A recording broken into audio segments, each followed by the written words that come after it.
Hello there. We have a spring farmhouse cutting board DIY that I'm excited to share with you. I'm Whitney with Crafty Thoughts and Whatnots, and let's jump in to the craft room. Now, we're going to do this quick little DIY. Now, I had this made to put in with the last video, but it just didn't fit. It's just too long. So, she's going to have her own little special video here. So, these cutting boards I got on Amazon. I get about 6 of them. Paid $19.99, so that makes them about like $3.30 each, or to say, not a bad price. They're a good little bamboo cutting board, good thickness, nice weight to it. So, again, you get your cutting boards where you see fit. I like this one. I think they're cute. So I have 5 more. Now I'm going to use this little leftover pick. I used this in my last video. I pulled some leaves and some greenery off of it, and it felt like the eggs just needed a new home. So what I'm going to do is I cut the end of the pick off, just the longer handle part, you could say. I cut that off, and what I'm doing is I'm taking a random raw piece of burlap that's just a remnant. It's a piece of scrap from my stash. Probably found it on the floor or onto the table somewhere. And I'm just going to wrap it around the bottom. So we're going to kind of try to treat this like we're going to make a swag, but I just need to cover up that raw edge. So I glued it on there, then cut off some of the little extras there. And now this is an IOD transfer. This is the new spring one called Katharina. Now this one is gorgeous. Look, you get 8 pages of very, very beautiful, beautiful flowers. And so I chose these 2 girls here we're going to put on the cutting board. Now, at first, my plan... it didn't, obviously you saw the thumbnail how it turned out, but my plan was, I'm just going to put it here on top, putting the eggs as though, the little egg pick as though it was kind of like a swag cascading down, but that ends up changing. So the placement of the transfers doesn't change, and I really still wanted to feature them. I loved the way they look together. The yellow and the pink are just so pretty. So if you've never used a transfer, these are Iron Orchids designs. I get all of my IOD products, my DIY products, I get them from Lori at miltonsdaughter.com. And she's a great person. There is a link and a code in my description. And it's pinned to the first comment below if you want to take a peek at her website. It's got lots of goodies there, not just the IOD stuff either. So take a peek. Now, the transfers are very high quality. The IOD transfers are worth every penny. In my opinion, they're just absolutely gorgeous. So again, you're going to put the item down. You're going to use the attached little stylus, or this is a little plastic applicator, and then you just rub things on there. Now, once I'm done, you saw me take that plastic sheet and then rub over the top of it. That's called burnishing. And all you're really doing with that is just making sure that your item has a good quality contact, 100% over the entire surface. So when I went to put the pink girl on here, I was having some issues. Now, you see, again, I'm still using my item the way I intend to place it. I don't want to cover up the too much of the pink. These flowers are just pretty, but I also didn't want to just do a cutting board with just here's a cutting board with transfer on. I am done, like a caveman, because cavemen make home decor like big fireball in sky. I make cutting board. Yeah, no, I'm just saying I wanted it to be more than just some transfers on a piece of wood. Okay, not that that's bad, because I've done that too. Cut piece of wood, flower, ribbon, done. Anyways, so I digress. Now, if you see here on the right hand side right there, I'm cutting another little piece off too, because if it doesn't fit and I don't want to wrap too much of it around the sides, I will take things apart. I'll piece them apart. Never be afraid to cut them into pieces. Never be afraid to layer them. So what I'm going to do is I'm going to take these 2 pieces here, so you see top left and right, and I'm going to put them in other spots. I'm going to stick them right in the middle, actually, is what we're going to do. Now, here's what I was talking about earlier. I'm taking the little plastic applicator they give you. One comes with every little bundle that you buy from IOD, and you're using that to rub the transfer onto the surface. Make sure you got it good down. Now you're taking the top piece and you're rubbing all over it. That's all you're doing. That's burnishing. And then you're done. The pink flowers are the roses are gorgeous too, but the pink flowers are that's where it's at for me. So I hit record before I'd showed you. I put this little extra piece down here, and then I'm going to put this little extra leaf that we cut off from the left side. I'm going to put it right above it there. And then when we're done, I'll show you in a second. It's just going to look like it was part of it. You can line things up and you can layer them in such a way that it never looks wrong, in my opinion. Everything I've ever, Frankensteined, it always looked good. See, look, the little leaf there and then that little piece here. You wouldn't know that that's not how the transfer came. Isn't it cute? Now, we're going to use a combination of clear wax and dark wax. These are both DIY wax products. Again, I get these, miltonsdaughter.com. Check it out. It is a very, very wonderful place. I get so much stuff from her. I love it. Now, I'm going to put clear on here first because the transfers you do need to seal. Now you don't have to see, I didn't paint this. I wanted to leave the cutting board a natural color. I like that bamboo color. It's very light and springy. But now I'm going to go over to dark. Now see me grab my brush here. I have not done anything to this brush. This brush is just grabbed from my, my storage, and I'm using what's left in it. Now, on a normal day when I've done this, I don't really need to add more wax to the brush, but I wasn't getting the darkness that I wanted around the edges. So I do ultimately, here we go, open it up and put a little bit more in there. But I'm going to show you how I load this in. Now here's my paper towel I've used on my last project for the last video.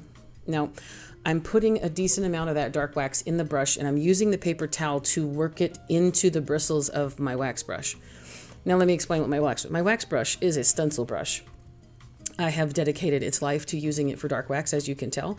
Once you do that, you cannot go back. Do not use this with any other wax, or you are going to mix your waxes. You're going to have your dark wax look like you stuck your fingers in the peanut jar and put your finger back in the jelly jar. You just don't do that, okay? You look 2 separate spoons, 2 separate brushes. So this is now my dark wax brush, and I love it. It does what I want. So I did get my edges darker there, if you can tell. And then I just went ahead and kind of rubbed the rest of it in with a paper towel. Now, this wax is not cured, but it will cure over the course of some days. And then it won't be sticky or tacky and everything's good to go. But in the process, we're not really going to be able to hot glue anything to it now. So I have these extra leaves. This is also stuff off to the side I've had in my junk boxes and my junk buckets and everything else. So it's just 2 leaves that came off of a pick. I like the colors. It's a lighter green. And for some reason, they're already attached to each other, so I must have tried to glue them together for something. Now, I'm going to take a staple, and then I'm going to beat that staple further into the leaves and into the cutting board, because that's how you make sure it stays where it's supposed to, with brute force. Anyways, so I'm just going to take some jute, just a little extra piece of jute twine that I have. I got a big spool of it off of Amazon, but any twine will do. You get those wonderful little rolls, 3 rolls of jute at Dollar Tree if that's what you can. I seem to not be able to find it very often, but in any event, I'm just adding a little bow down here at the bottom just to add a little bit more interest. Again, this is like mostly my MO when it comes to like making swags or making little bouquets. I did this in my last video with a little bouquet that I put on top of a sign. You can take a peek at that last video when you're done here. Take a peek at that on the larger scale. But this is just a little mini scale. So I wanted to make sure. All I'm doing is just, I wrapped it around once and then tied a bow, cut off my tails, put a little glue there. Now for the eggs here, I'm going to glue it down, but if you see here, I'm only putting the glue on top of those leaves, and then I'm immediately going to put some more staples into that, and then again, coerce them into staying in their place. I won't say I'll beat them into their spot, but yeah. We had a talking. We talked about it, and they agreed to stay. Now, I just want to arrange the eggs, so I did decide, as you can see here, to go off to the bottom right, and I think, as you can see here, those staples, they're not going anywhere. We had a short conversation, but it worked. Now add another staple there, and I'm going to cover up all that in the middle with some Spanish moss. Now, full disclosure, this little egg pick here had a lot more going on with it. I have kind of pieced it apart over the course of many projects over the years I've had this. I want to believe that little pick either came from Michael's or Joann's back in the day, but I couldn't tell you what it is because I'm still crafting my stash. So I pulled the leaves off of it for the last DIY video.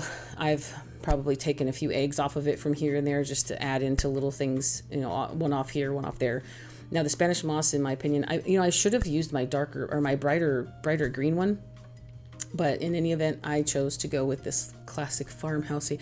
It's basically just your average day Spanish moss. There's nothing special about it. And I'm going to fill it in where I see fit. So I'm also taking smaller pieces of it, and then I'll roll it in my hands, create kind of almost like a little snowball, but it's Spanish moss. I mean, again, please forget, I live in the desert, so I've never made a snowball, so I don't know if that's how you make snowballs, but that's how I would imagine that would happen, but with snow, not Spanish moss.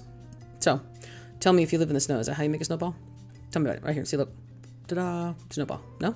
I don't know. Let me know. I'll wait to see what you jibber jabber with me in the comments with my lack of snow experience. Now, I'm tucking it where I want, so, just basically hide the behind the scenes as best you can. Now, I have some leftover jute on the right and some pretty little satin ribbon off on the left here. I went with a peachy color because that's what I had in my ribbon junk bucket. Had lots of that left over. And so with the jute, I'm just going to make 2 loops. So I'm pinching it between my fingers and making a larger loop here. And then when I come back with my satin ribbon, I'm going to pinch it in the same area, but I'm going to do 2 loops on each side. So this is, you could say this is our main event. I am going to make them the same size because this is a much thinner ribbon and very thin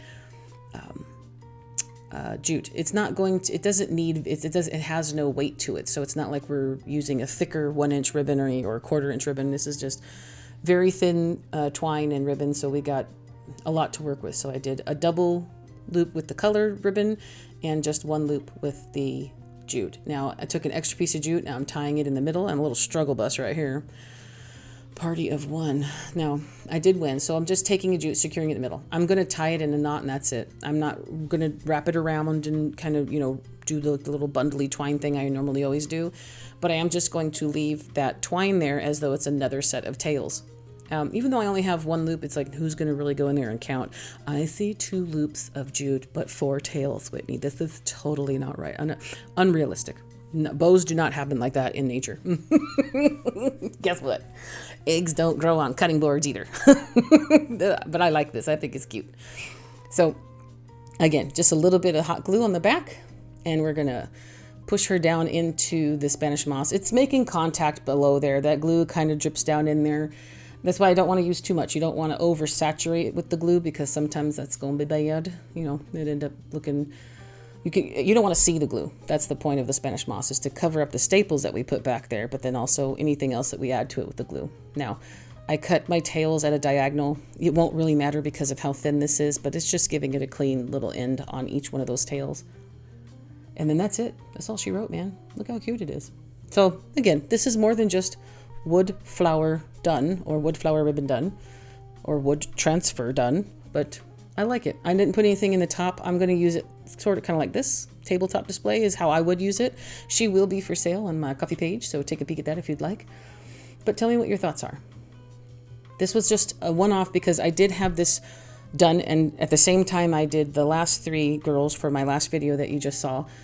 And I just, number 1, the video is getting too long. And number 2, I like to do my videos in a theme. So if I have maybe 4 or 5 DIYs for you, I want them to all match. This did not match that last group, but I still wanted her to have her own spotlight. So do you like having maybe just one little video here and there? It's really quick for me, and I was able to get things done very productively too. So tell me what you think about that too.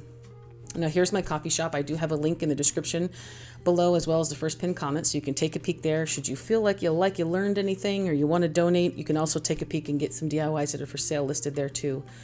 And that's it, guys. This is a quick one, but I'm very happy I could still share it with you. So with all that said, I love you more than I could possibly say in words. Many hugs, happy crafting, and I'll see you in the next video very shortly.